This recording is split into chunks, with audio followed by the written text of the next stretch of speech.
Silakan.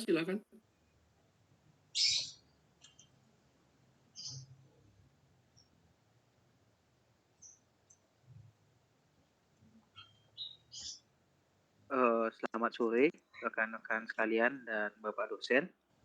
Kami dari kelompok 17 akan memaparkan hasil dari laporan kami. Jadi kami akan membahas tentang respon teknis sesuai dengan kebutuhan teknik sipil.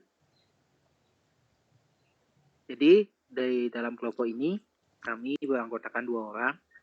Anggota pertama yaitu Inengan Esa Prawangsa dengan NIM akhir 025 dan saya sendiri Imade Yuda Negara dengan NIM akhir 028. Jadi kita sebelum ke materi ada baiknya kita mengetahui terlebih dahulu tentang geologi teknik. Jadi geologi teknik itu merupakan sebuah ilmu yang mempelajari tentang gejala-gejala geologi dari aspek kekuatan dan kelemahan geologi. Ilmu ini diterapkan salah satunya dalam pembangunan infrastruktur seperti tahap menentukan lokasi, desain, konstruksi, pelaksanaan pembangunan, dan pemeliharaan hasil kerja keteknikan. Geologi teknik juga memiliki banyak ilmu yang saling berkaitan satu sama lain, seperti teknik sipil, geoteknik, hidrogeologi, hidrologi, teknik tambang, soil mekanik, rock mekanik, dan sebagainya. Dalam pembahasan kali ini mungkin akan difokuskan dan dipaparkan tentang respon teknis terhadap gejala geologi yang berkaitan dengan bidang keteknik sipilan.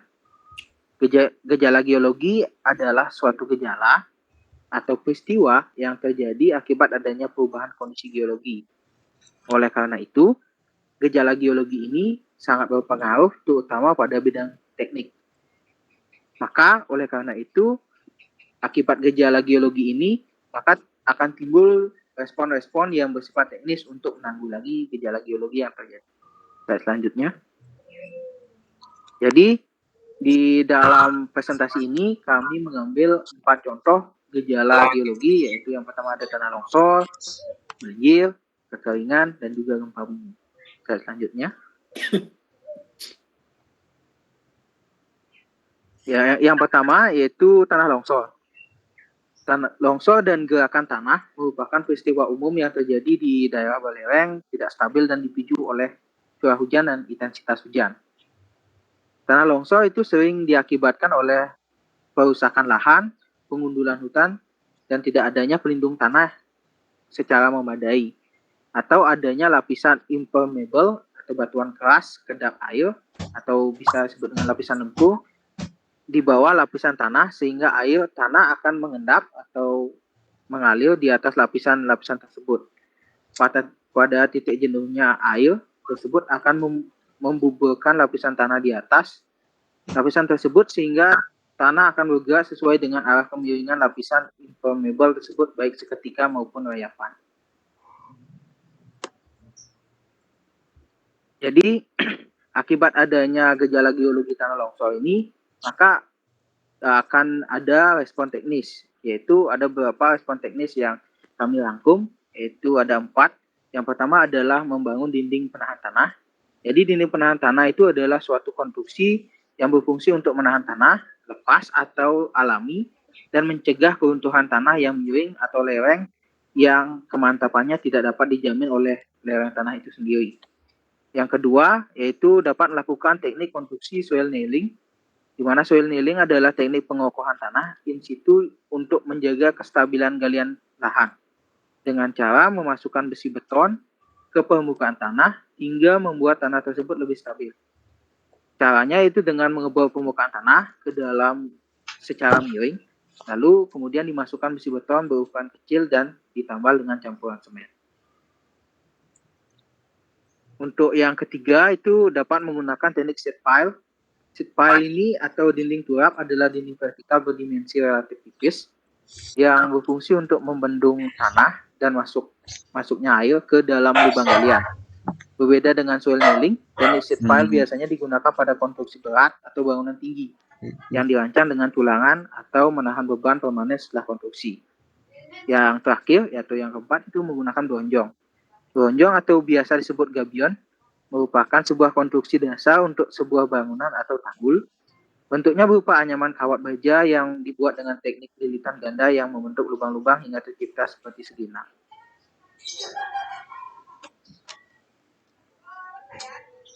Jadi dari gejala geologi itu kami mengambil salah satu contoh kasus gejala geologi, yaitu tanah longsor yang terjadi di Jayapura. Itu di mana kejadian bencana alam tanah longsor di kota Jayapura, yaitu tepatnya di distrik Jayapura Utara, Abipura, dan distrik Jayapura Selatan. Jadi kejadian ini disebabkan atau terjadi karena pergerakan massa batuan atau tanah dengan berbagai tipe dan jenis seperti jatuhnya bebatuan atau gumpalan besar tanah dan erosi yang disebabkan aliran air permukaan atau air hujan. Jadi respon teknis atau yang sudah diterapkan setelah kejadian tersebut terjadi yaitu yang pertama mengurangi tingkat keterjalan lereng. Biasanya ini digunakan teknik terasering bisa.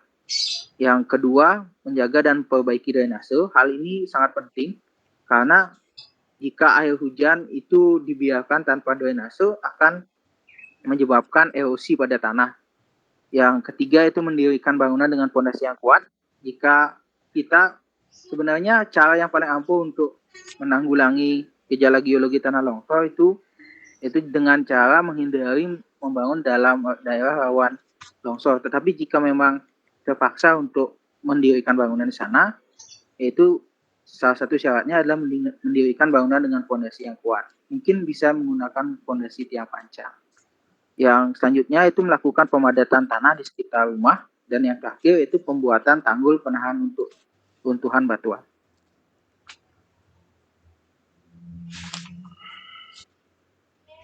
Yang kedua yaitu banjir.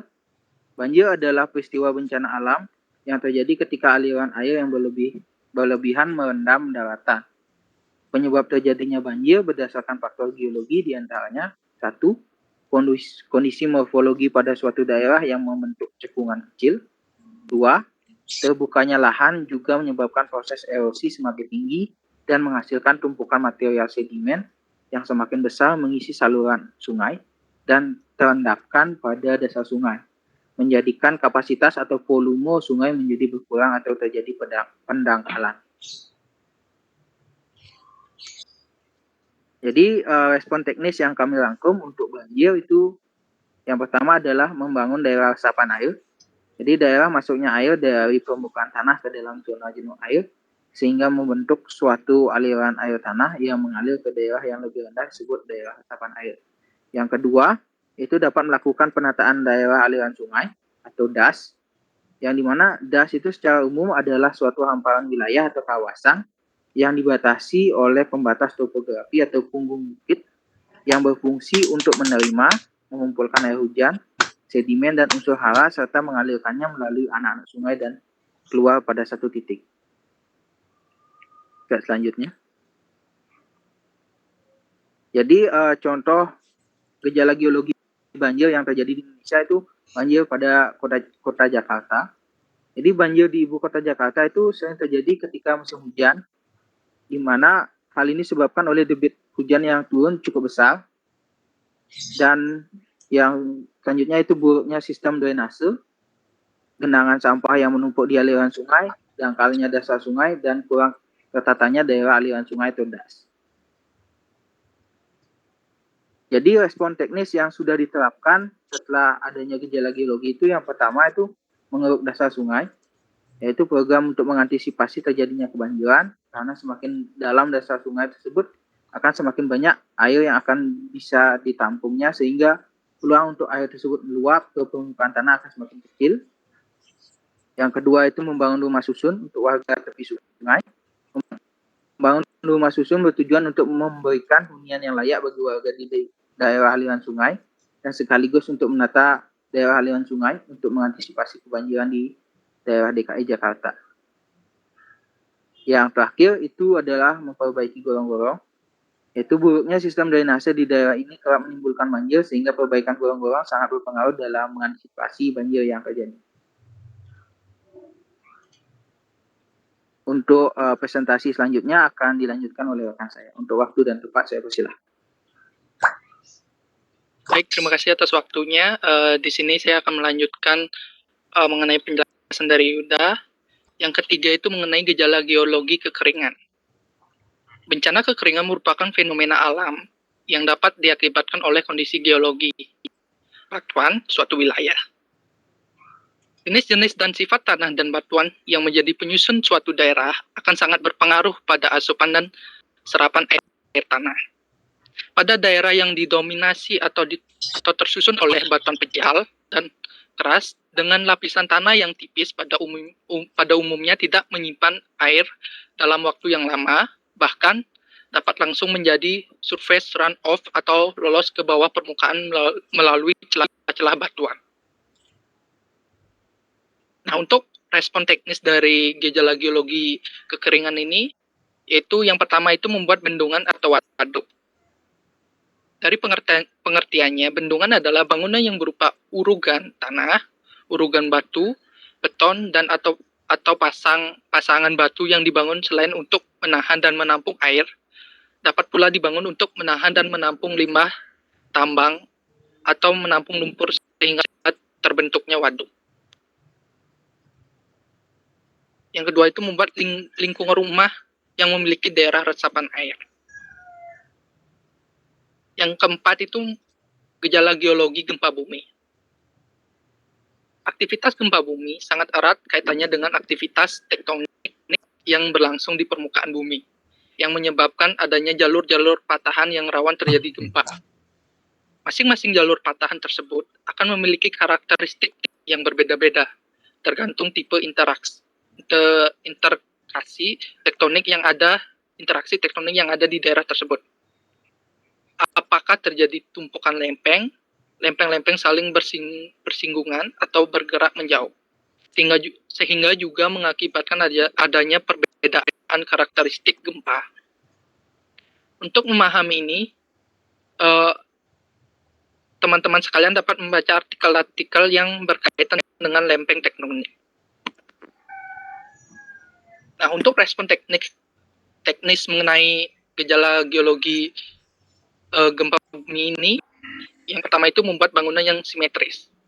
Simetris di sini adalah rumah yang dibangun dengan bentuk bangunan yang tidak memiliki terlalu banyak aksen. Bangunan dengan struktur dan bentuk yang simetris telah terbukti lebih tahan gempa dibandingkan dengan bangunan yang tidak simetris. Yang kedua itu menggunakan beton bertulang. Beton bertulang dalam pengertiannya adalah beton yang dikombinasikan dengan tulangan baja. Beton bertulang sangat penting digunakan supaya struktur menjadi lebih tahan terhadap gempa mengingat sifat besi yang elastis. Yang ketiga itu menggunakan material yang ringan. Dengan menggunakan material yang ringan dapat meminimalkan beban pada bangunan. Contohnya, penggunaan baja ringan sebagai bahan penampang, genteng, dan material tiang bangunan berdiameter kecil. Selain itu, gunakan pula semen mortar. Semen tersebut tahan gempa, tahan api, dan mampu menahan panas matahari. Yang keempat itu membuat fondasi yang kuat. Membuat fondasi yang kokoh dapat dengan beberapa cara seperti membuat fondasi pada tanah keras, fondasi dibuat menerus, dan lain sebagainya. Untuk gejala geologi yang mengenai gempa bumi yang pernah terjadi, khususnya di Indonesia itu, kita mengambil contoh nyatanya itu mengenai gempa bumi di Palu. Gempa bumi besar beruntun dengan kekuatan 5 skala Richter sampai 7,4 skala Richter mengguncang Kabupaten Donggala dan Kota Palu, Provinsi Sulawesi Tengah pada 28 September 2018. Gempa ini disebabkan oleh aktivitas sesar Palu Kuro.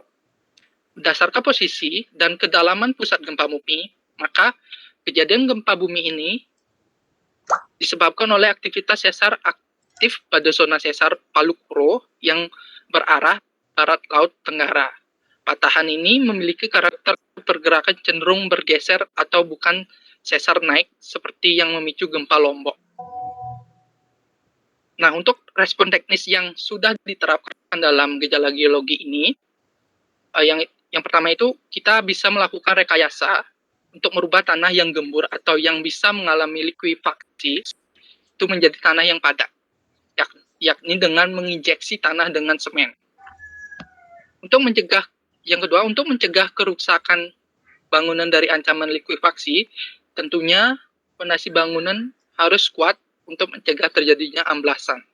Kemudian struktur bangunan juga harus kuat untuk mencegah kerusakan. Untuk bangunan-bangunan tinggi, fondasinya harus dalam. Fondasi bangunan harus menembus lapisan tanah keras dan juga memiliki struktur yang kuat.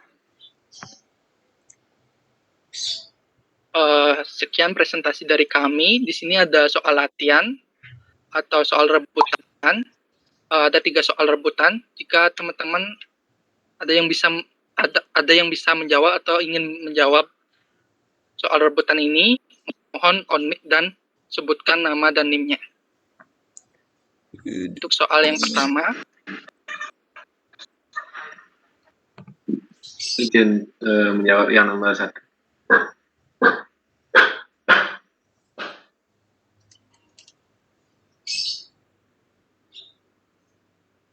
untuk soalnya bagaimana respon teknik yang berkaitan dengan teknik sipil dalam gejala geologi kekeringan. Yang ingin menjawab yaitu Juni Arta. Waktu dan tempat dipersilakan. Baik, selamat sore. Respon teknik pada kekeringan yang pertama itu membuat bendungan atau waduk. Yang kedua itu membuat lingkungan rumah yang memiliki daerah resapan air. Sekian dari jawaban saya.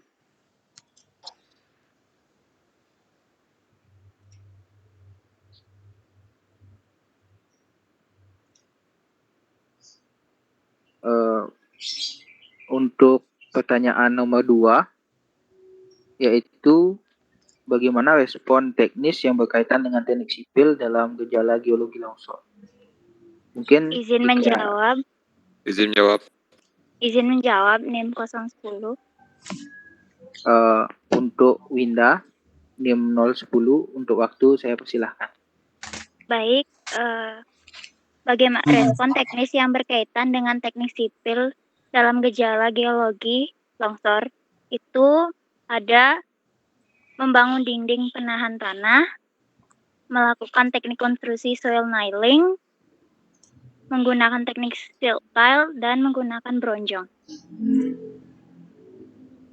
Sekian.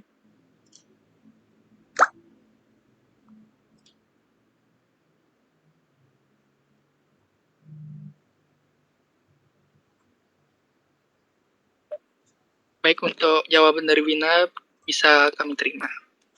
Selanjutnya kita lanjut ke pertanyaan yang ketiga. Bagaimana respon teknis yang berkaitan dengan teknik sipil dalam gejala geologi gempa bumi? Izin menjawab nomor 3 009.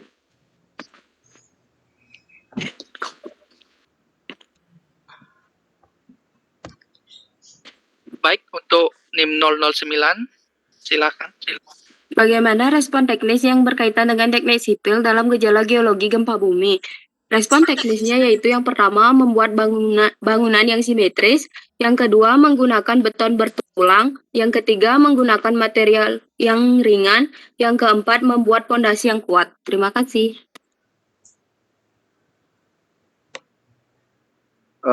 Untuk jawaban dari Juliani bisa kami terima. Untuk selanjutnya mungkin jika ada rekan-rekan yang ingin bertanya terkait pemaparan dari kami, untuk waktu dan tempat kami persilahkan.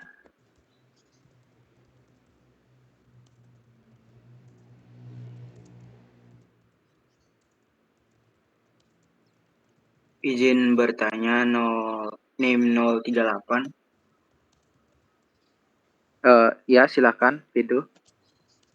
Baik, dari penjelasan yang rekan-rekan sampaikan, yang saya tangkap itu yaitu respon sebelum atau antisipasi gejala geologi yang harus dilakukan oleh teknisi sipil. Nah, yang saya ingin tanyakan yaitu apa respon saat gejala geologi tersebut berlangsung, khususnya pada gejala geologi berupa banjir. Karena biasanya banjir itu ada yang berlangsung beberapa hari, mungkin karena iklim atau sebagainya. Sekian, terima kasih.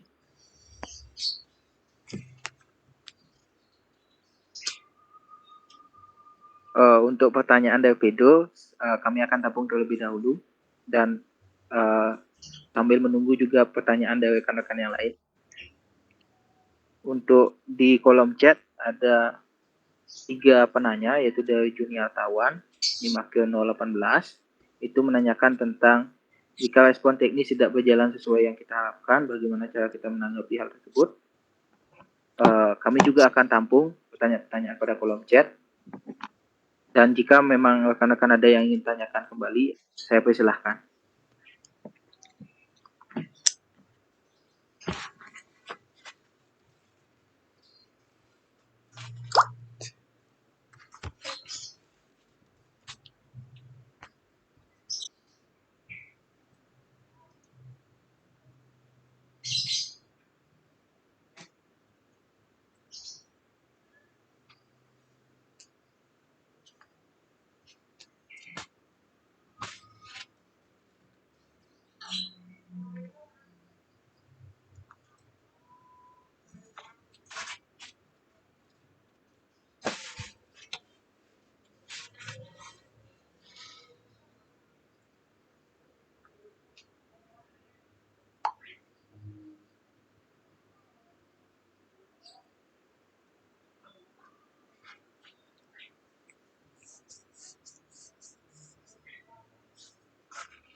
Baik, saya akan menjawab pertanyaan dari Pedro, yaitu tentang respon,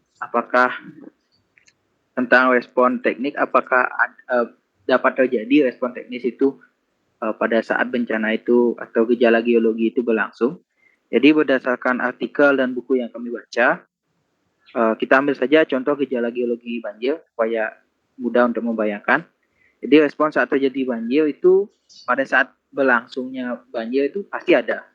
Tetapi menurut kami itu bukan termasuk ke dalam respon teknis, melainkan respon tersebut termasuk ke mungkin respon biasa dan itu merupakan mitigasi bencana banjir. Sedangkan respon teknis itu yang kami maksud biasanya dilaksanakan sebelum atau sesudah terjadinya gejala geologi. Mungkin sekian yang dapat saya jawab. Apakah jawaban saya dapat diterima?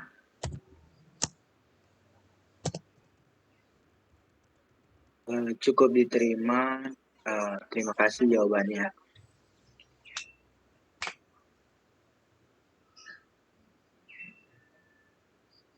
Baik, selanjutnya di sini pada kolom chat ada penanya dengan Nimakir 027 dengan atas nama Diana Putri Rastiti.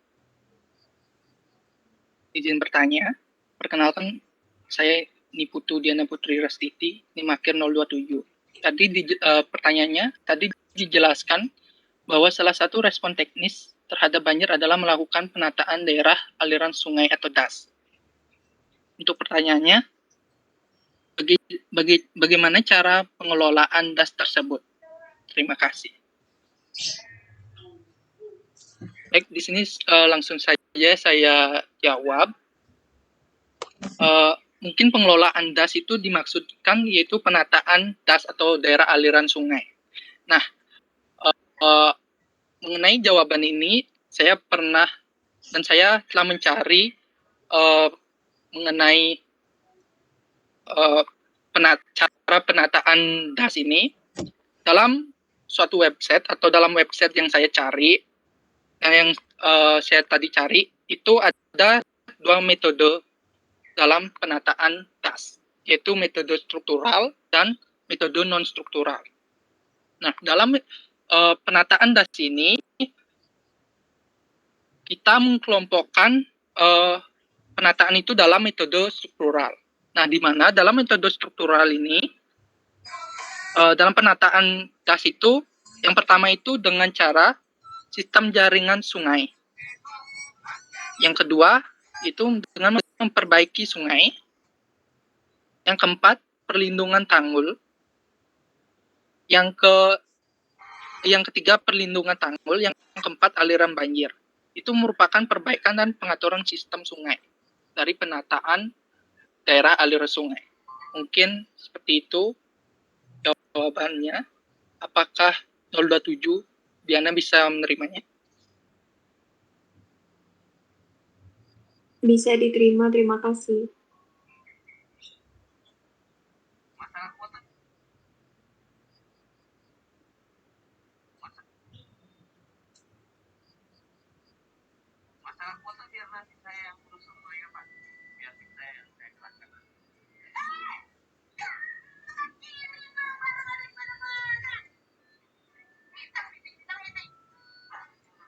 Untuk pertanyaan selanjutnya itu di kolom chat ada dari 024 di Kadek Sagita Yanti. Seperti yang kita ketahui, Jepang juga merupakan negara dengan rawan gempa. Penduduk di negara Jepang lebih memilih membuat rumah dari kayu. Pertanyaannya, mengapa mereka memilih kayu dan apakah hal tersebut merupakan salah satu respon teknis bangunan rawan gempa? Jadi berdasarkan artikel yang kami baca dan juga buku yang kami baca tentang gempa bumi, bahwa pemilihan kayu itu merupakan sebagai material bangunan tentunya merupakan salah satu respon teknis. Jadi alasan dibalik pemilihan kayu itu sebagai material bangunan yaitu karena sifat elastis yang terdapat pada kayu. Samping itu juga tadi kan disebutkan bahwa kita dianjurkan untuk memilih material yang ringan. Jadi kayu ini juga termasuk material yang ringan dibandingkan dengan beton. Sehingga kayu ini dapat menahan gelombang gempa. Mungkin sekian yang bisa saya jawab untuk Sagita. Apakah jawabannya dapat memuaskan? Baik, memuaskan Yuda. Terima kasih.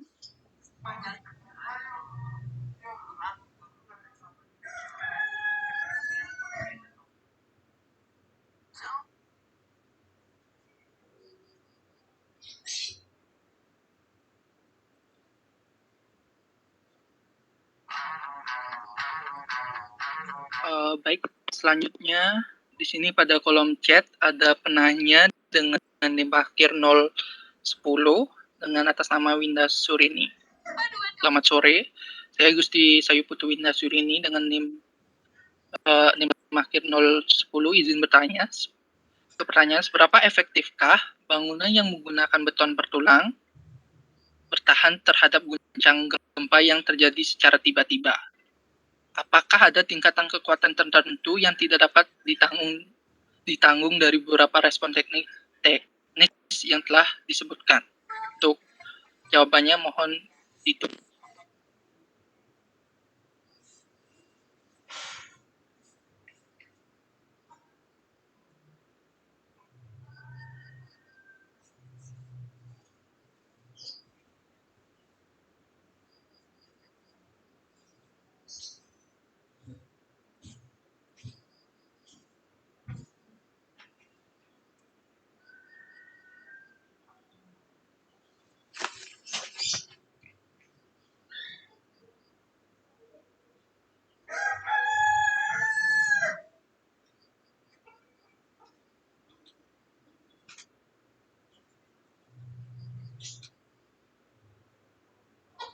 Baik, saya akan menjawab mengenai pertanyaan dari Winda. Untuk jawabannya, ini berdasarkan buku dan artikel yang pernah saya baca. Bangunan yang didesain sesuai dengan respon teknis yang sudah kami bacakan, khususnya untuk bangun beton bertulang, biasanya sudah kami dapat bertahan pada gempa berkekuatan 0 sampai 6,9 skala Richter. Sedangkan untuk tingkatan yang tidak dapat ditanggung oleh bangunan ini, yaitu pada saat gempa dengan kekuatan lebih besar dari 6,9 skala Richter. karena berdasarkan tabel intensitas gempa kekuatan dapat sangat merusak dan menghancurkan. Mungkin seperti itu. Apakah jawabannya bisa diterima oleh Winda?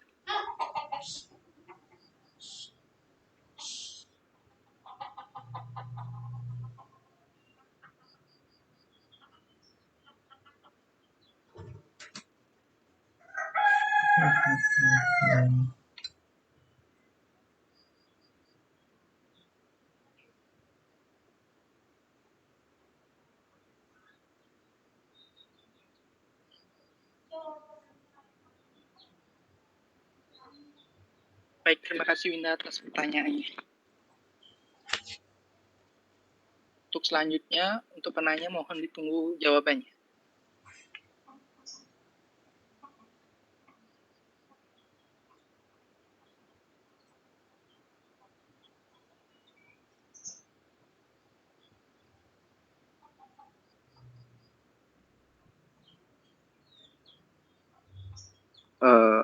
Saya akan mencoba menjawab pertanyaan dari Putu Juniartawan NIM 018,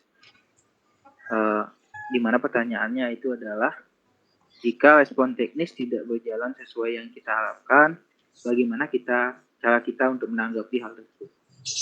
Jadi untuk menjawab hal ini, saya akan mengambil salah satu contoh gejala geologi teknik, misalkan tanah longsor. Jadi pada saat kita sudah melakukan respon teknis, misalkan membuat dinding penahan tanah, akan tetapi dinding penahan tanah itu tidak dapat menahan longsoran tanah. Jadi apa yang harus kita lakukan? Jadi menurut kami yang harus kita lakukan adalah menganalisis penyebab respon teknis kita itu tidak dapat berjalan sesuai dengan rencana kita. Mungkin kesalahan terjadi pada saat pelaksanaan kah atau saat perencanaan. Ketika kita sudah mengetahui apa yang menjadi penyebab respon teknis kita tidak berjalan, maka dari sana kita dapat mengevaluasinya dan sehingga hal tersebut tidak terulang kembali di kemudian hari. Mungkin itu yang bisa saya jawab. Apakah jawaban dari saya dapat diterima?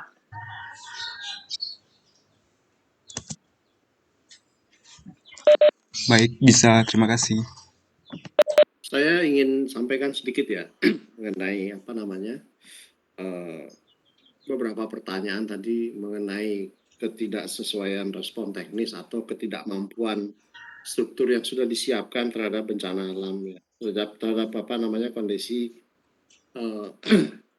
geologi ya yang berkaitan dengan bencana alam. Bahwa di teknik sipil itu perencanaan itu pasti sudah sudah juga melihat histori ya. Misalkan di satu daerah mengenai kegempaan terutama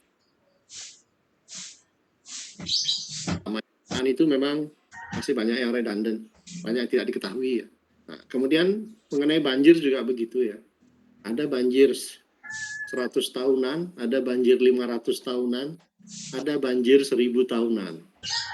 Nah, gempa pun begitu ya, ada gempa besar, ada gempa menengah, ada gempa kecil seperti itu.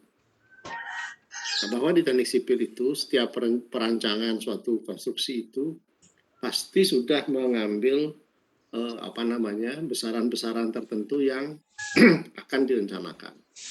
Nah, apabila hasil rancangan itu suatu ketika terjadi suatu aktivitas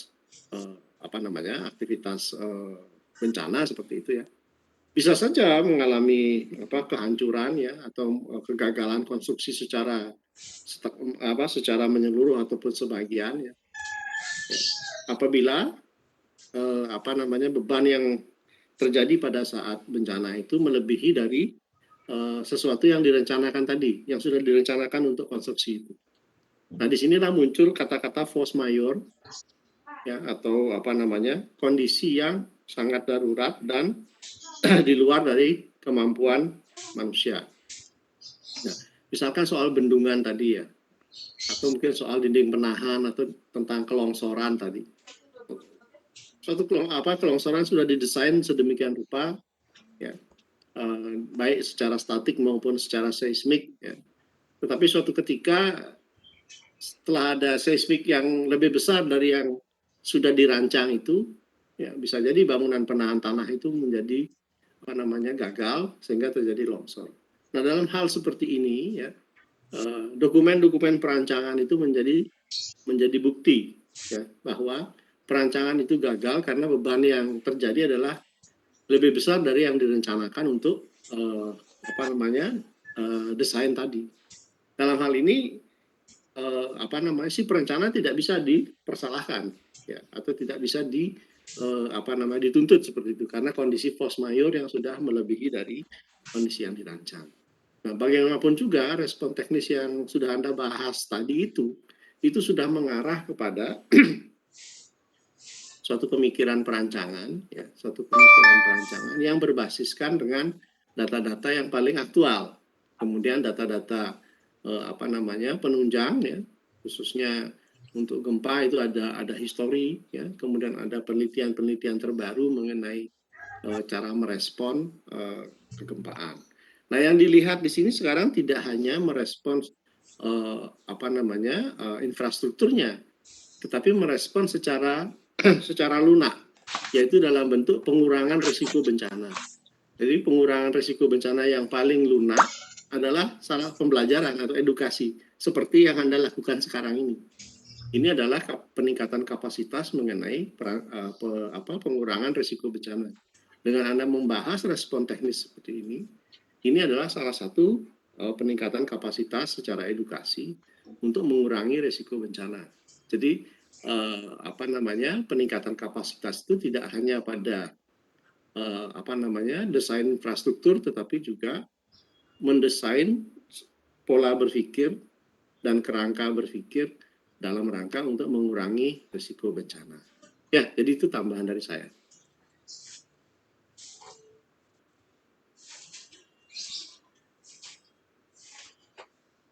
Baik, terima kasih Bapak atas tambahan jawabannya. Selanjutnya kita lanjutkan pada penanya terakhir pada kolom chat, yaitu IGD Bisma dengan atas nama IGD Bismana Mahaja, Maker 012. Dengan pertanyaannya, tadi disebutkan ada 4 respon teknis untuk bencana tanah longsor. Di antara 4 respon teknis tersebut, menurut pembawa materi, apakah ada respon teknis yang paling efektif untuk bencana tanah longsor? Terima kasih. Baik, langsung saja saya jawab pertanyaan dari Bisma. Di sini kita untuk menjawab pertanyaan ini kita harus melihat dari 2 kondisi, yang dimana yang pertama itu kondisi tanah dengan lereng yang curam, yang kedua yaitu kondisi tanah dengan lereng yang tidak terlalu curam. Nah, jika pada kondisi tanah dengan lereng yang curam, menurut kami yang paling efektif adalah metode soil nailing. Karena metode ini adalah metode penahan tanah yang paling kuat di antara 3 lainnya. Karena penggunaan besi yang dibor dan dimasukkan ke dalam tanah. Sehingga metode soil nailing ini merupakan metode yang paling kuat dan paling efektif. Tetapi, jika kondisi tanah tidak terlalu curam, metode yang paling efektif menurut kami adalah metode dinding penahan tanah. Karena kita melihat dari segi hematnya biaya dalam pembuatan atau pembangunannya dibandingkan dengan metode lainnya. Seperti itu. Apakah Gede Bisma bisa menerima jawabannya?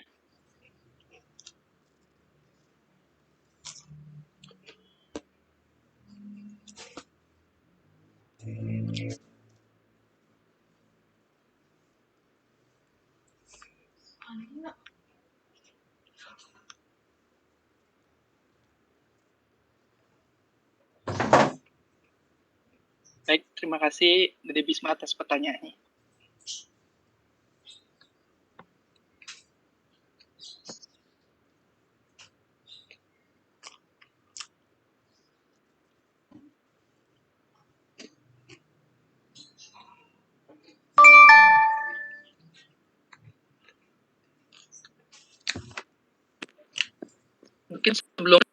kami tutup presentasi kali ini. Untuk Bapak, adakah tambahan lagi dari jawaban-jawaban yang telah kami sampaikan? Ya, saya pikir cukup ya. Jadi apa yang saya garis bawahi tadi bahwa perancangan itu tidak serta-merta bisa merespon secara menyeluruh ya terhadap aktivitas secara geologi ya, dalam hal ini misalkan kegempaan yang berujung kepada atau mungkin banjir tadi ya sudah dibahas juga, yang berujung kepada bencana. Jadi seperti yang saya sampaikan tadi bahwa merancang itu harus juga berbasiskan pada kondisi yang bisa dijangkau oleh kemampuan kita ya. Jadi kita tidak bisa melawan alam begitu saja, tapi mestinya harus kompromi dengan alam. Artinya begini, kalau memang risiko bencananya tinggi ya, kalau risiko bencananya memang tinggi ya sebisa mungkin dihindari tempat-tempat tersebut ya. Tapi kalau harus memang dibangun di situ, perancangannya harus menjadi harus benar-benar dirancang dengan sebaik mungkin dengan berbagai sumber daya yang dimiliki oleh kita seperti itu. Oke, silakan dilanjutkan. Baik Bapak, terima kasih. Sekian presentasi dari kelompok 17. Untuk selanjutnya kelompok 18 yang akan presentasi. Untuk waktu dan tempat kami persilahkan. Izin stop sharing.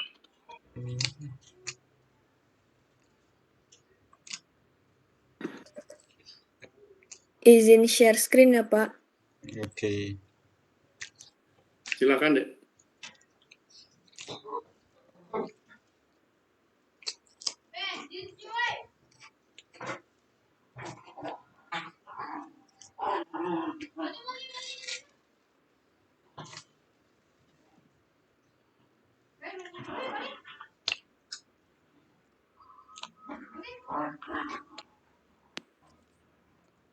Selamat sore Pak, selamat sore teman-teman.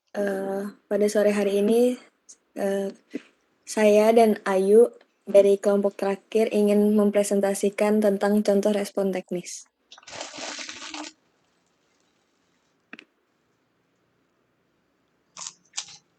Respon teknis merupakan suatu respon atau cara penanganan dalam menghadapi suatu gejala atau kondisi geologi. Respon teknis menjamin faktor-faktor geologi yang memengaruhi lokasi, desain, konstruksi, operasi, dan perawatan pekerjaan rekayasa telah dikenali dan diperhitungkan dengan matang. Yang pertama ada likuifaksi dan yang kedua ada tsunami. Likuifaksi merupakan fenomena suatu tanah kehilangan banyak kekuatan atau strength dan kekakuan atau stiffness dalam waktu yang singkat. Definisi likuifasi. Kondisi tanah pada saat terjadi likuifasi dapat dinyatakan dalam persamaan sigma aksen sama dengan sigma dikurangin U. Sigma aksen adalah tegangan efektif tanah. Sigma adalah tegangan total dan U adalah tekanan air pori. Untuk keadaan likuifaksi ini, tegangan efektif tanah menjadi sama dengan 0 dan partikel tanah saling melepaskan seolah-olah mengambang di air. Penyebab likuifaksi. Ada banyak faktor yang dapat menyebabkan tanah mengalami proses likuifaksi. Di antaranya adalah sebagai berikut. Yang pertama yaitu intensitas, durasi, dan karakteristik gempa bumi. Tanah akan mengalami likuifaksi apabila tanah tersebut diberikan getaran. Karakteristik gerakan tanah seperti percepatan dan durasi gempa dapat menentukan regangan geser yang menyebabkan reaksi antar partikel tanah dan peningkatan tanah air pori berlebih sehingga terjadi likuifaksi.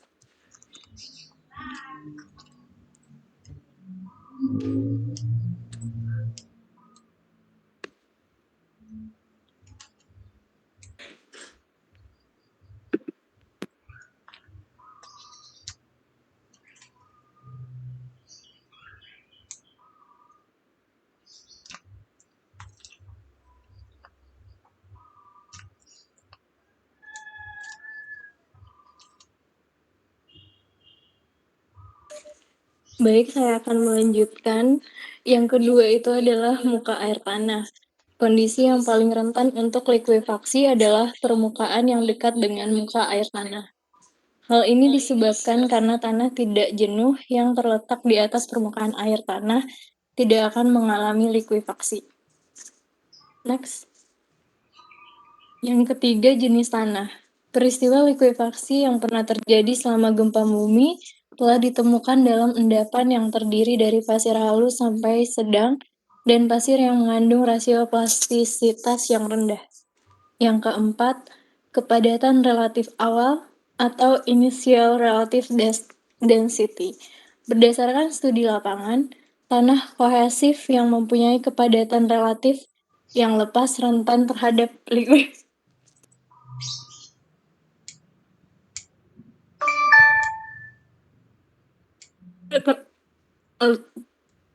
jika tanah memiliki relative density atau DR yang semakin besar, maka akan semakin besar tahanannya terhadap potensi likuifaksi. Yang kelima, gradasi dan analisis butiran tanah.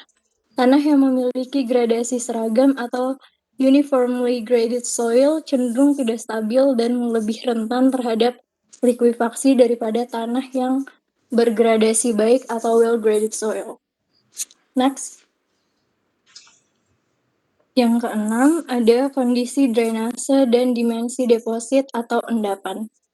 Drainase dengan kerikil permabel atau lapisan kerikil dapat mengurangi potensi terjadinya likuifaksi. Yang kedua, endapan alami yang terbentuk di danau, sungai, atau lautan cenderung membentuk lapisan konsistensi tanah lepas dan terjadi segregasi sehingga lebih rentan terhadap likuifaksi. Yang ketiga, tanah yang sangat rentan terhadap likuifaksi terbentuk di lingkungan pengendapan lacustrine, alluvial, dan marine. Yang ketujuh, historis lingkungan. Tanah yang sudah lama mengendap telah mengalami guncangan seismik akan meningkatkan ketahanan likuifaksi dibandingkan dengan tanah yang sama dan memiliki kerapatan identik.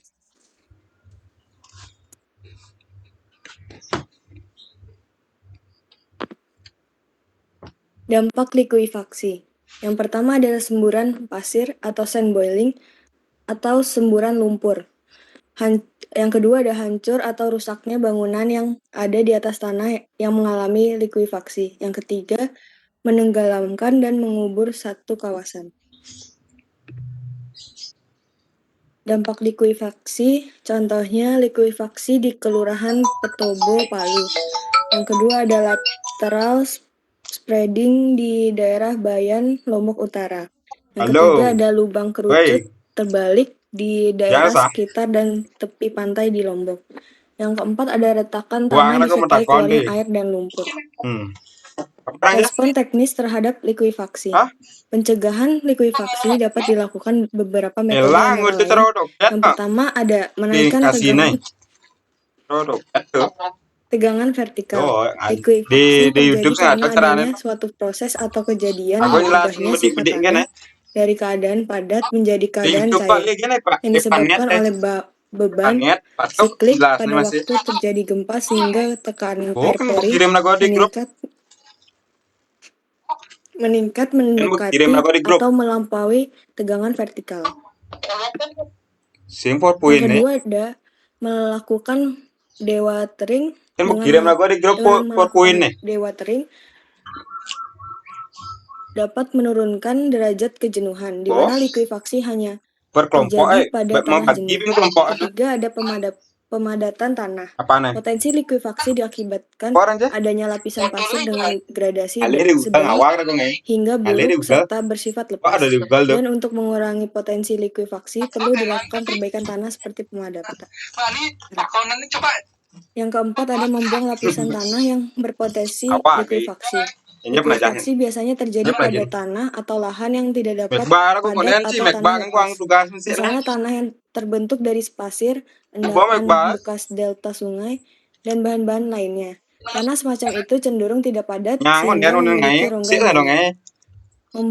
Yang kelima ada membuat pondasi dalam yang panjang Wah, yang melewati lapisan yang terjadi jangan sih dah. likuifaksi. Jangan ganti Pada saat modus. terjadi likuifaksi tanah akan Bunga ya, tak? kehilangan tegangan efektif yang berfungsi untuk menahan beban bangunan yang berada di atasnya, Dong? sehingga bangunan akan amblas Anu bahkan plan miring salin terus akibat salin aku. penurunan tanah tersebut. Ketika tanah kehilangan tegangan efektifnya, beban bangunan akan Ada ditopang kirim, ya oleh tiang pokoknya salin pancang tuh. menuju tanah keras sehingga Kirim deh. Nomor walaupun putus tanah nutu kan anggo terjadi gini. likuifaksi, struktur bangunan Gimana? akan tetap berdiri tidak terpengaruh oleh likuifaksi. Bang itu.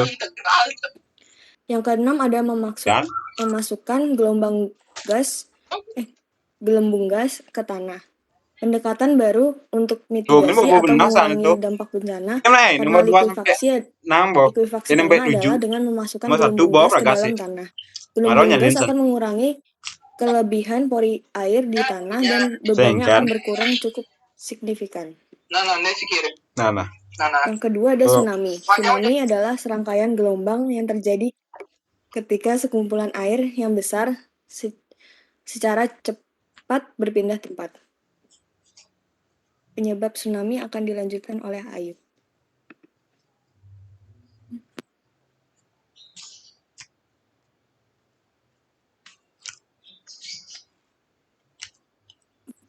Penyebab tsunami.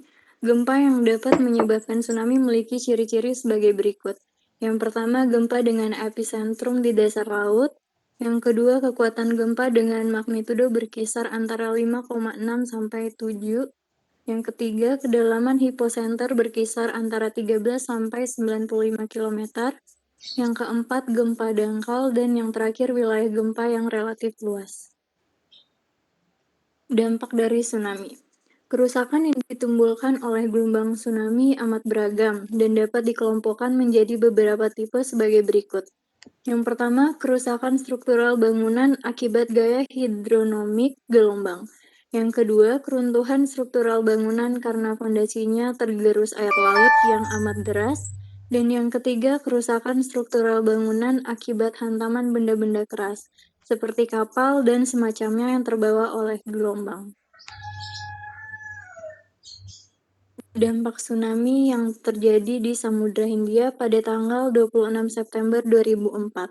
Gempa sebesar 9,1 skala Richter ditambah tsunami 7 jam setelah gempa. Di Sumatera, Indonesia, korban 225.000 orang dan kerusakan besar. Respon teknis pra-tsunami. Usaha-usaha yang dilakukan untuk mencegah atau memperkecil timbulnya kerusakan atau korban jiwa sebelum tsunami terjadi. Dan yang kedua, respon teknis pasca tsunami adalah usaha yang dilakukan untuk mencegah bertambahnya korban jiwa akibat tsunami. Respon teknis pra-tsunami. Yang pertama itu ada upaya mitigasi bencana tsunami struktural dengan tujuan untuk merendam atau mengurangi energi gelombang tsunami yang menjalar ke kawasan pantai.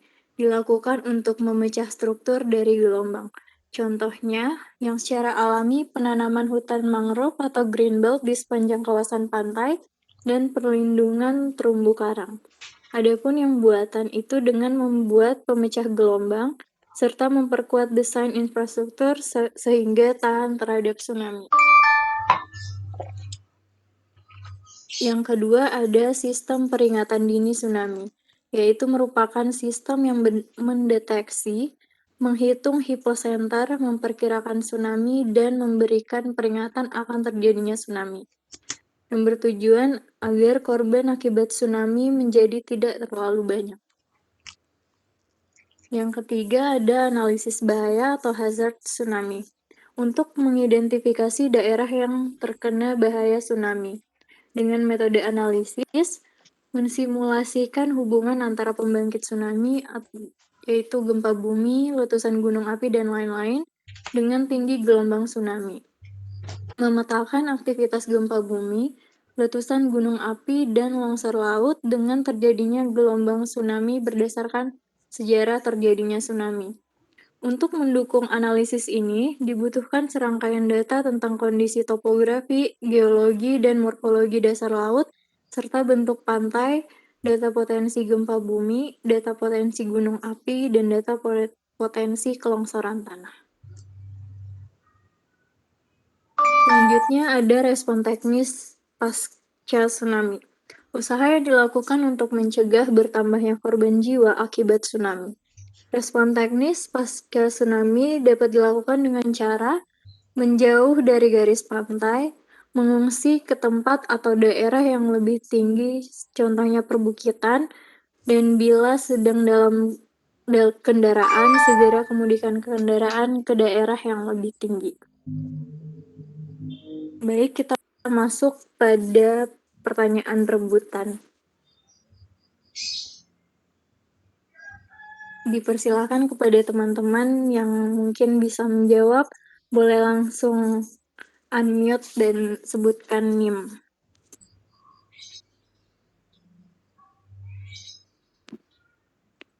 Ya, pertanyaan pertama, apa yang dimaksud dengan respon teknis? Apakah ada yang bisa menjawab? Izin menjawab.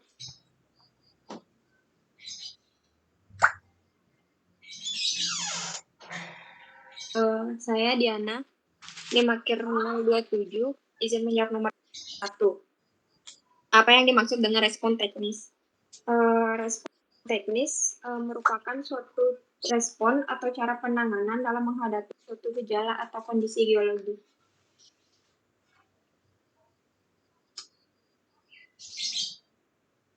Apakah bisa diterima? Baik, Diana, terima kasih. Benar jawabannya. Kemudian yang kedua, apa yang dimaksud dengan likuifaksi?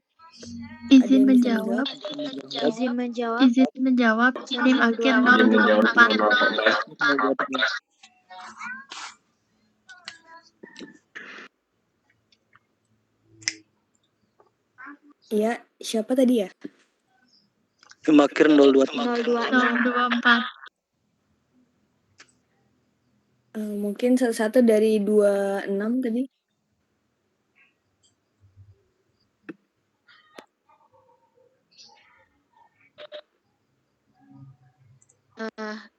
Baik, apa yang dimaksud dengan likuifaksi itu suatu peristiwa yang dimana tanahnya itu mengalami kekuatan tanahnya itu menurun seperti itu. Terima kasih.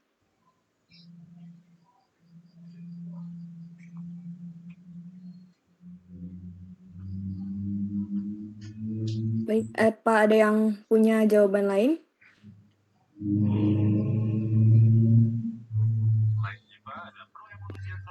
Yang sering disebut PES sebagai salah satu game sepak bola terpopuler.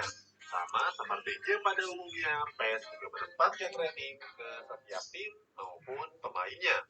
Dari ratusan tim yang bisa dipilih, ada 5 tim yang terbaik. Dengan memilih. Apakah ada yang mau memberikan jawaban yang lebih lengkap untuk nomor 2? Kali ini cetak gol akan membuat 5 tim terbaik versi game PES 2021 sebagai berikut.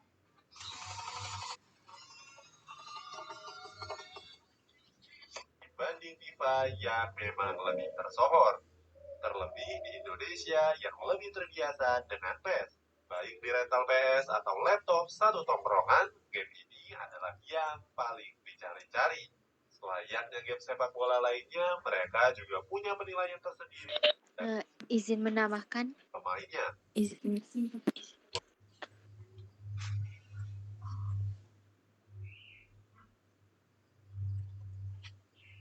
Menyorkan 5 tim terkuat versi PES 2021 sebagai berikut. Sebagai catatan, daftar ini tidak termasuk tim European Legends dan World Legends yang berisi legenda sepak bola dunia. Kami juga tidak mengubah line up, formasi, dan posisi main. Gunakan pola default dari Konami. Untuk kelompok yang terakhir, saya 026 izin menambahkan. Pertama, dalam daftar ini ada timnas Prancis. Suasana di Vietnam ini punya segudang pemain yang berlabel bintang dengan rating tinggi. Baik, jadi saya akan ulangi untuk jawaban nomor 2, apa yang dimaksud dengan likuifaksi. Likuifaksi merupakan fenomena suatu tanah kehilangan banyak kekuatan atau strength dan kekakuan atau stiffness dalam waktu yang singkat. Selanjutnya untuk nomor 3, apakah ada yang Bisa menjawab. Ke posisi B. 013. Tengah yang diisi oleh Samuel Umtiti dan Rafael Varane. Umtiti punya rating 85 dan Varane 88. Untuk menjaga pertahanan dari sisi lapangan ada Lucas Hernandez dan Benjamin Pavard sebagai bek sayap. Hernandez diberikan overall rating 81 sedangkan Pavard 83.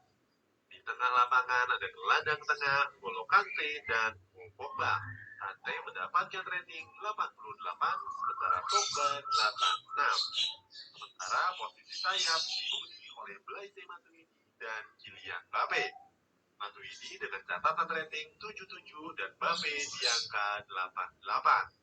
Striker ada Olivier Giroud di angka 82 dan 87. Kalau Apakah ada yang ingin menjawab nomor 3? tidak ada alasan lain selain Izin menjawab 013. Bayern Munchen. Kedua dalam daftar ini ada juara bertahan Champions League Bayern Munchen. Silakan jawab yang 013 tadi. Punya materi pemain bintang yang membuat Bayern Munchen dijuluki sebagai FC Hollywood. Silakan nomor 013. 85. Baik, faktor yang dapat menyebabkan tanah mengalami proses likuifaksi. Yang pertama, intensitas, durasi, dan karakteristik gempa bumi. Yang kedua, muka air tanah. Yang ketiga, jenis tanah. Yang keempat, kepadatan relatif awal atau initial relative density. Yang kelima, gradasi dan analisis butiran tanah. Yang keenam, kondisi drainase dan dimensi deposit atau endapan. Dan yang ketujuh, historis lingkungannya. Hernandez punya rating 81 sedangkan Richard. Baik, terima kasih. Benar jawabannya. Selanjutnya nomor 4. Apa saja dampak dari likuifaksi? Apakah ada yang ingin menjawab? Dan Joseph Izin menjawab 024. luar biasa dalam gelaran Champions League musim lalu. Ya, 023 terlebih dahulu. Joshua Kimi 8. Baik, perkenalkan nama saya Igede Suartana, NIM akhir 023. Dampak dari likuifaksi yang pertama semburan pasir atau sand boiling atau semburan lumpur, mud spots. Yang kedua, hancur atau rusaknya bangunan yang ada di atas tanah yang mengalami likuifaksi. Yang ketiga, menenggelamkan atau mengubur suatu kawasan. Sekian jawaban saya. Terima kasih. Dan Real Madrid lagi. 23, terima kasih. 024, apa ada jawaban lain atau sama? Dipercayakan kepada kiper Sama. per 29 tahun ini. Baik, terima kasih. Selanjutnya nomor 5, apa yang dimaksud dengan tsunami? Ada yang bisa Izin menjawab? menjawab. Izin menjawab. 024. 024, boleh. Ke posisi B. Tsunami adalah serangkaian gelombang yang terjadi ketika sekumpulan air yang besar secara cepat berpindah tempat. Terima kasih. 90. Mengawal Baik, benar. Terima kasih 024. Apakah tadi yang satunya ada perbedaan jawaban atau sama? Sama. ada 3 gelandang tengah Baik, terima kasih. oleh Thiago Alcantara, Sergio Busquets, dan Saul Niguez. Ketiganya merupakan gelandang tengah handal. Baik, selanjutnya ada sesi diskusi. Antara yang Bagi teman-teman yang ingin bertanya, dipersilahkan. Barcelona mendapatkan overall rating masing-masing 8. Izin bertanya. Sedangkan Saul Izin bertanya. Atletico Madrid mendapatkan rating 87. Sementara di lini depan ada pemain sayap Iya, oleh Isco dan Rodrigo. Isco mencatat rating sebesar 81 sebutkan nama dan NIM ya. Terima kasih. 80. Sedangkan di posisi striker dihuni oleh Alvaro Morata. Pemain lini depan dari Juventus Perkenalkan, nama saya Daniel Abimanyu Sareng dengan NIM akhir 031. FC Barcelona. Posisi keempat daftar ini Ya, Daniel. Saya ingin bertanya mengenai respon teknis terhadap likuifaksi. Marc-Andre ter Stegen yang Bagaimana permasalahan likuifaksi itu dapat dicegah dengan cara menaikkan tegangan vertikal? Dan sebelumnya bisa dijelaskan sedikit mengenai apa itu tegangan vertikal? sama. Sekian, terima kasih. kanan ada Gerard Pique dan Baik, terima kasih Daniel. Tunggu sebentar ya jawabannya. Pique punya rating 87, sedangkan Araujo 73. Menemani bek tengah ada Jordi Alba di sayap kiri dengan rating 85 dan Sergio Roberto di sayap kanan dengan rating 83. Beralih ke lini tengah ada dua gelandang tengah visioner dalam diri Frenkie de Jong dan Sergio Busquets. Kedua berperan sebagai pengatur tempo serangan dari Blaugrana. De Jong mencatatkan rating sebesar 83, sementara Busquets di 88. Sementara di posisi gelandang serang ada Filipe Coutinho dengan rating 85. Di lini penyerangannya ada Ansu Fati di sayap kiri dan Antoine Griezmann di sisi lainnya. Ansu Fati menorehkan rating 82, sementara Griezmann di angka 83. Sebagai juru gedor ada mega bintang Lionel Messi di posisi striker dengan rating tertinggi 94. Real Madrid. Posisi kelima sekaligus terakhir dalam daftar ini ada skuad asuhan Zinedine Zidane. Meskipun tidak melakukan pembelian pemain di musim ini, El Real masih begitu mumpuni baik yang ada di La Liga saat ini. Mencatatkan rating sebesar 88. Di garis pertahanan ada duet bek tengah Sergio Ramos dan Rafael Varane. Ramos punya rating sebesar 90 dan Varane 88. Di sisi sayap pertahanan ada Ferland Mendy dengan rating 83 dan Nacho Fernandes di angka 78. Beralih ke lini tengah, ada tiga gelandang tengah sejajar yang diisi oleh Luka Modric, Casemiro, dan Federico Valverde. Modric mencatatkan rating sebesar 86, Casemiro di angka 89, dan Valverde di angka 83. Sedangkan di sektor penyerangan sayap kiri oleh Vinicius Junior yang punya rating 81, disusul oleh Marco Asensio di sisi lainnya dengan rating.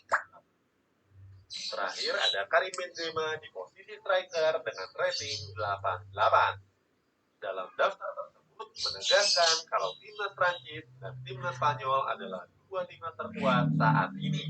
Sementara Bayern Munchen, Barcelona, dan Real Madrid adalah... Baik, kami jeda dulu untuk pertanyaan pertama karena masih mencari jawaban. Di kolom komentar ada pertanyaan dari Imade Dwi Karmanda dengan NIM akhir 016. Jika tanah mengalami likuifaksi, apakah boleh membuat suatu bangunan di atas tanah tersebut? Mohon tunggu sebentar untuk jawabannya ya, Dwi. Terima kasih. Begini dek, saya akan coba bantu menjawab ya, karena likuifaksi ini Anda harus kuliah Mektan 1, Mektan 2, kemudian metode perbaikan tanah dan lain-lain. Saya akan berikan semacam ulasan gitu ya. Kebetulan saya juga sekarang sedang bertugas untuk menganalisis likuifaksi di beberapa tempat di Bali, termasuk yang sebelumnya di Bandara Ngurah Rai ya. Pertama tadi mengenai bagaimana cara meningkatkan tegangan vertikal. Tegangan vertikal itu adalah tegangan pada suatu kedalaman tanah tertentu ya. Tegangan tegangan akibat gravitasi sebenarnya ya.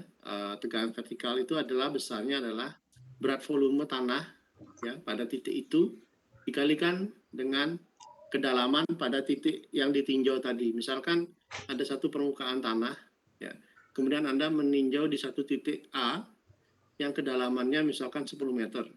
Lalu berapa tegangan vertikal di situ? Tegangan vertikal di situ adalah berat volume tanah dikalikan dengan kedalaman tanah tersebut. Misalkan berat volume tanahnya sekitar 16 kilonewton per meter pangkat 3, maka pada kedalaman 10 meter tegangan vertikalnya adalah 160 kilonewton per meter persegi atau 160 kPa seperti itu. Ada pertanyaan, lalu bagaimana cara meningkatkan? Cara meningkatkannya adalah dengan pemadatan. Nah, pemadatan itu ada banyak metodenya. Untuk zona yang luas seperti itu Anda tidak bisa melakukan pemadatan mekanik biasa, tetapi ada beberapa jenis pemadatan khususnya untuk mengatasi likuifaksi. Salah satunya kita sebut sebagai fibroflotation.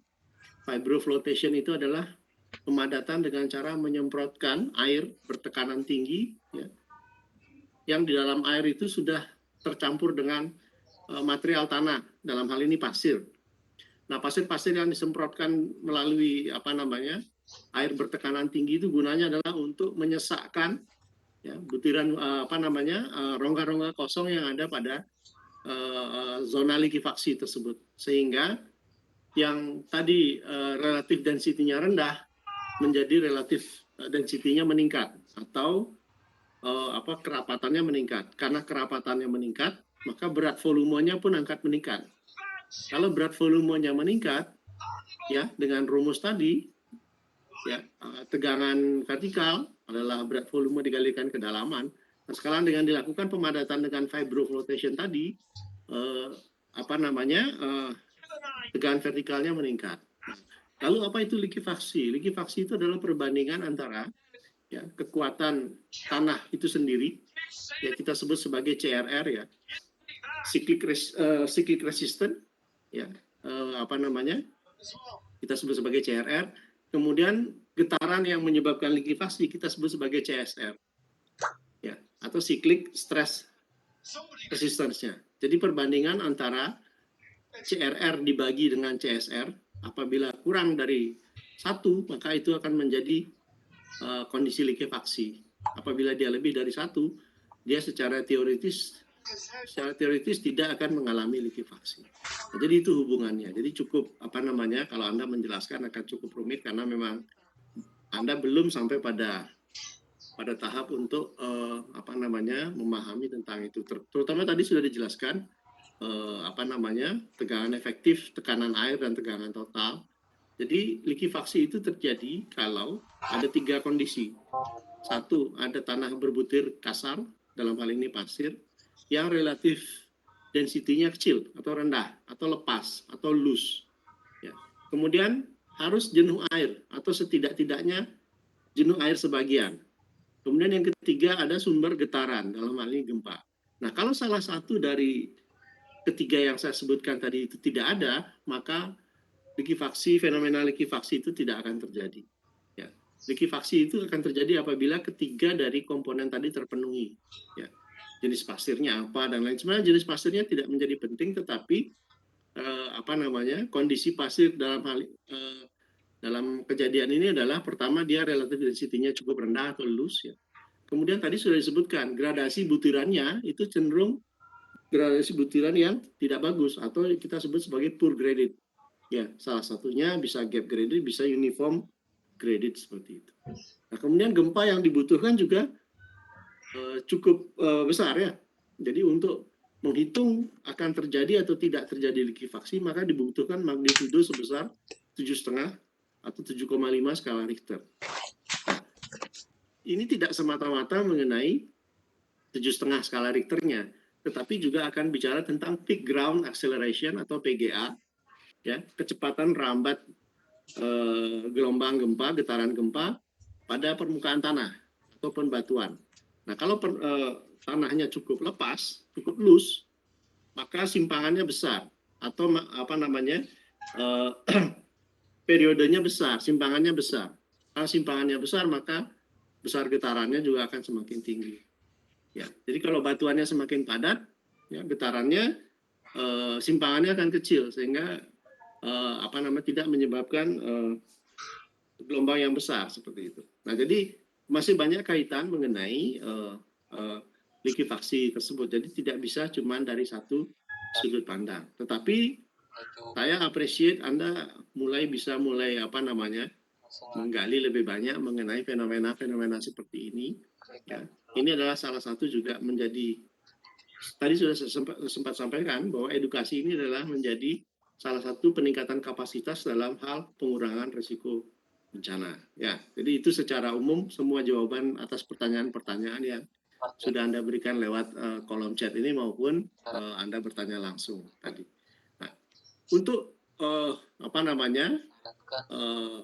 pokok bahasan likuifaksi ini, Anda kalau memilih mata kuliah metode perbaikan tanah, ya, itu akan ketemu dengan model-model soil improvement khususnya untuk mengurangi resiko bencana terhadap likuifaksi seperti itu. Nanti ada di semester 7 itu kalau nggak salah. Oke. Jadi Saya pikir kalau sudah tidak ada pertanyaan lebih lanjut, ya silakan deh. Kalau ada yang mau tanya lagi.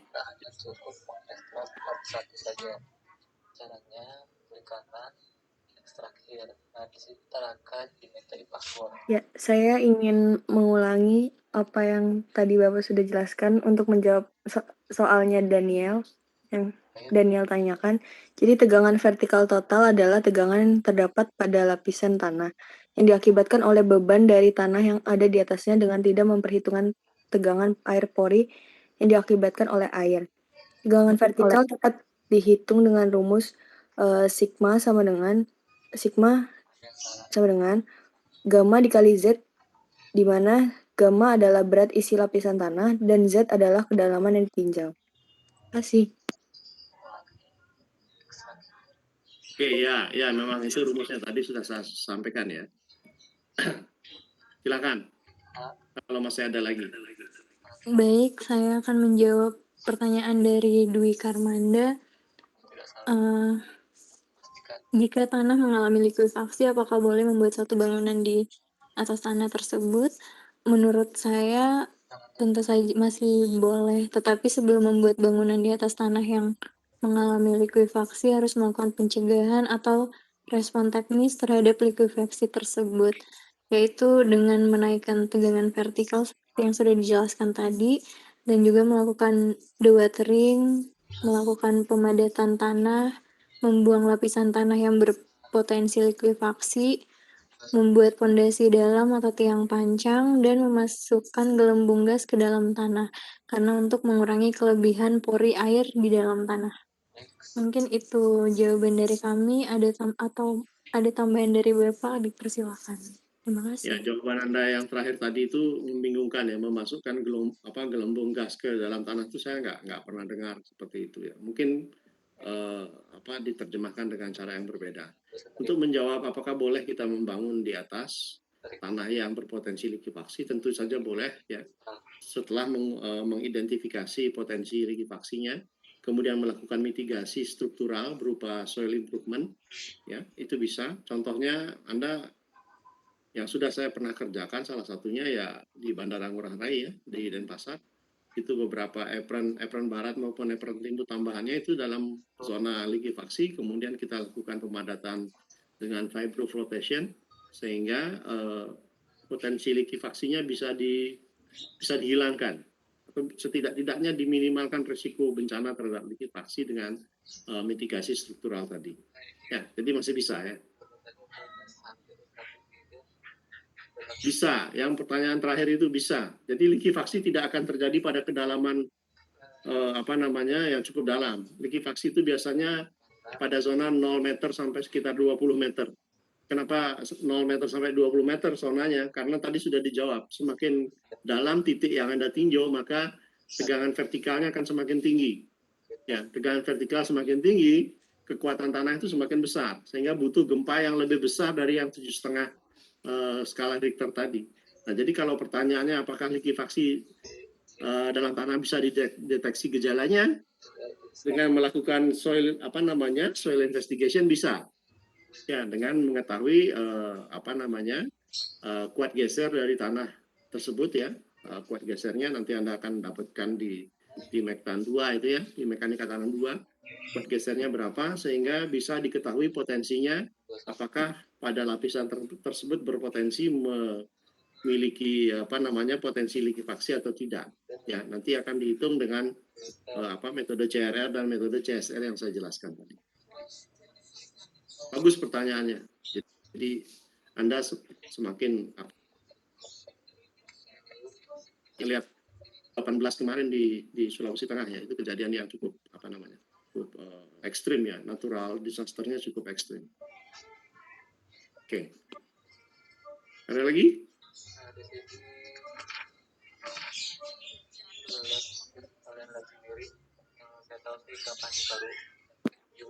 Apakah ada yang ingin bertanya? Bisa diupdate ke 2021. Izin bertanya. Oke, guys. Silakan deh. Kali ini saya akan membagikan tutorial. Baik, terima kasih. Sebelumnya, perkenalkan nama saya Ade Bagus Salim Hasibuan dengan NIM akhir 015. Langsung saja ke pertanyaannya. Tadi kan dijelaskan dan sudah diperlihatkan dampak dari likuifasi itu. Nah, itu menurut saya itu dampaknya tuh hampir semuanya berdampak negatif terhadap lingkungan. Nah, pertanyaan saya, apakah ada dampak positif dari likuifasi ini terhadap lingkungan, atau mungkin bisa dijelaskan lebih lanjutnya? Bisa juga diberikan salah satu contohnya. Ya, mungkin pertanyaan saya itu saja. Sekian, terima kasih.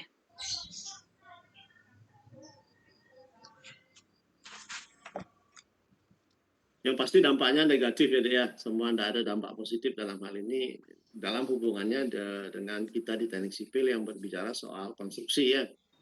Karena kalau Anda bicara konstruksi, berarti Anda membangun di atas tanah atau di dalam tanah. Sedangkan likuifaksi itu adalah proses berkurangnya kekuatan tanah, dalam hal ini kuat gesernya. Jadi kalau kuat gesernya berkurang, maka semua konstruksi yang Anda bangun di atas maupun di dalam tanah tidak ada yang mendukung, tidak ada yang menopang. Sehingga bearing capacity-nya 0. Atau ya, jadi hilang semuanya. Akibatnya dampaknya akan negatif terhadap konstruksi Anda. Kalau dalam sudut pandang yang lain, saya juga tidak melihat dampak positif yang berhubungan dengan kehidupan kemanusiaan ya. Saya nggak tahu. Saya belum pernah. Nggak tahu kalau Anda mungkin sempat baca mungkin begitu. Tolong di-share di sini.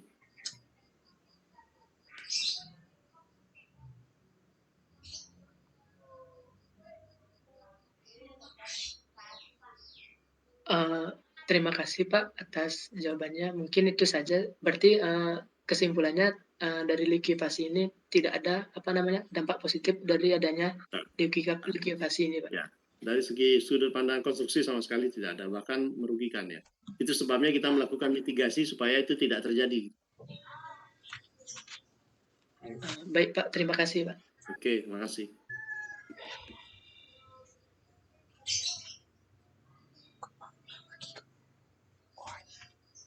Oke, masih ada lagi, Dek?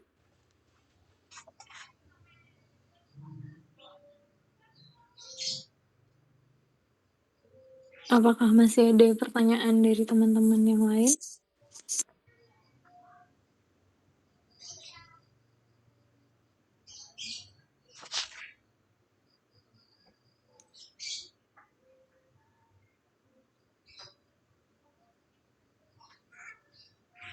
Oke, kalau tidak ada, kelas saya cukupkan ya. Ingat pengisi absen daftar hadir di Google Form sesuai dengan materi hari ini. Minggu depan kalau masih ada waktu ketemu lagi satu kali untuk saya akan meresume dari yang setengah semester ini. Kemudian saya nggak tahu jadwal ujiannya udah keluar atau belum, tapi yang saya dengar informasinya mungkin di minggu kedua bulan Juni ya. Oke, sampai ketemu minggu depan. Selamat sore.